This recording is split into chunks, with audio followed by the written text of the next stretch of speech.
नमस्कार दोस्तों, being healthy में आप सबका फिर से स्वागत है। दोस्तों, आपने अक्सर देखा होगा कि जब रोटियां बनाने के बाद आटा बच जाता है तो लोग उसे फ्रिज में रख देते हैं या सुबह काम में जल्दीबाजी के कारण रात में ही आटा गूंथकर फ्रिज में रख देते हैं। लेकिन ये जानना हर किसी के लिए ज़रूरी है कि फ्रिज में रखा हुआ आटा कैसे आपकी सेहत पर भारी पड़ सकता है।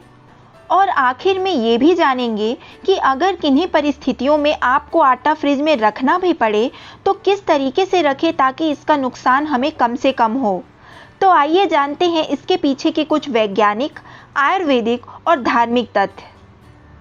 फ्रिज में रखे आटे के इस्तेमाल ना करने के पीछे का अगर वैज्ञानिक कारण देखा जाए तो ऐसा इसलिए क्योंकि आटा जब पानी के संपर्क में आता है तो उसमें 1 घंटे के बाद ही कई रासायनिक बदलाव आते हैं और फर्मेंटेशन की क्रिया भी शुरू हो जाती है।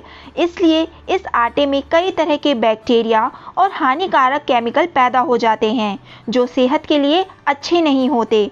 और फ्रिज में रखने से ये प्रक्रिया धीमी ज़रूर हो जाती है लेकिन रुकती नहीं है। ऊपर से जब फ्रिज की हानिकारक किरणें आटे के संपर्क में आती है तो आटे को और ख़राब करती है और जब इस तरह के आटे से रोटी बनाकर खाई जाती है तो बीमारियों का होना स्वाभाविक होता है। अगर हम फ्रिज में रखे हुए आटे की या बासी आटे की रोटियां खाते हैं तो इससे कब्ज़, पेट दर्द, डाइजेशन का खराब होने के साथ साथ इम्यून सिस्टम भी कमज़ोर होने लगता है। फ्रिज में आटा रखने के हानिकारक नुकसान के बारे में आयुर्वेद में भी वर्णित है। आयुर्वेद में कहा गया है कि फ्रिज में आटा गूंथ कर रखने के बाद रोटी बनाने से ना तो रोटी का स्वाद अच्छा होता है और ना ही वो रोटियां पौष्टिक होती हैं। इन्हें खाने से पेट की बीमारियां घर करने लगती हैं। और अगर धार्मिक महत्व की माने तो जब बचे हुए आटे को फ्रिज में रख दिया जाता है तो वह पिंड के समान हो जाता है जो कि नकारात्मक शक्तियों का घर बनता है।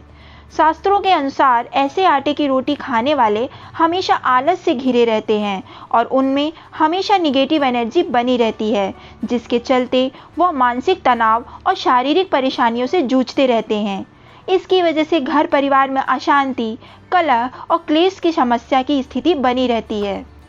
दोस्तों, अब आप इसे अंधविश्वास मान लें या फिर प्राचीन समय में बासी खाने से बचने का एक तरीका, गूंदा हुआ आटा रखना बंद कर दें। लेकिन अगर ऐसी परिस्थिति आती है कि आपको फ्रिज में आटा रखना पड़े तो इन बातों का ध्यान रखा जा सकता है ताकि इसका नुकसान कम से कम हो। सबसे पहले ध्यान रखें कि आटे को हमेशा ढक कर रखें।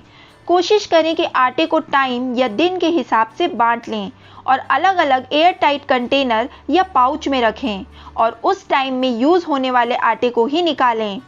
बार बार फ्रिज से निकाल के उसे वापस फ्रिज में ना रखें। आटे पर घी लगाकर फ्रिज में रखें।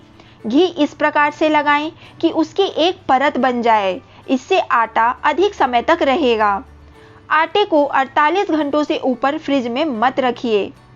अगर आटे में खमीर हो जाए और उसमें हल्का सा भी खट्टापन आ जाए या उसका कलर चेंज हो जाए और वो ज़्यादा पुराना हो जाए तो उस आटे का उपयोग बिल्कुल ना करें। और अगर आप धार्मिक कारणों को भी मानते हैं तो आटे में उंगलियों के निशान बनाकर फ्रिज में रखें। ऐसा करने से आटा पिंड का रूप नहीं लेता है। देखिए दोस्तों, आप चाहे इन पुरानी मान्यताओं को मानें या ना मानें, लेकिन इस बात को तो आपको मानना ही होगा कि बासी भोजन स्वास्थ्य के लिए अच्छा नहीं होता। और हाँ, फ्रिज में रखा हुआ गूंदा आटा बासी ही माना जाता है। ऐसा सोचना कि इससे बनी रोटी तो फ्रेश होगी, ये गलत है। तो दोस्तों, आपके घर में जो भी कुकिंग करता हो उसे ये बात बताएं और समझाएं कि आटा उतना ही लगाएं जितनी रोटी बनानी हो और रोटियों को गर्मा गर्म ही खा लें। यही रोटी खाने का सबसे सही तरीका है। उम्मीद करती हूँ कि वीडियो में दी गई जानकारी आपको पसंद आई होगी। इसी तरह के वीडियो से जुड़े रहने के लिए मेरे चैनल को लाइक करें, सब्सक्राइब करें और अपने फ्रेंड्स एंड फैमिली के साथ शेयर करें। जल्द ही मिलती हूँ ऐसी ही जानकारी के साथ। तब तक के लिए be healthy and take care.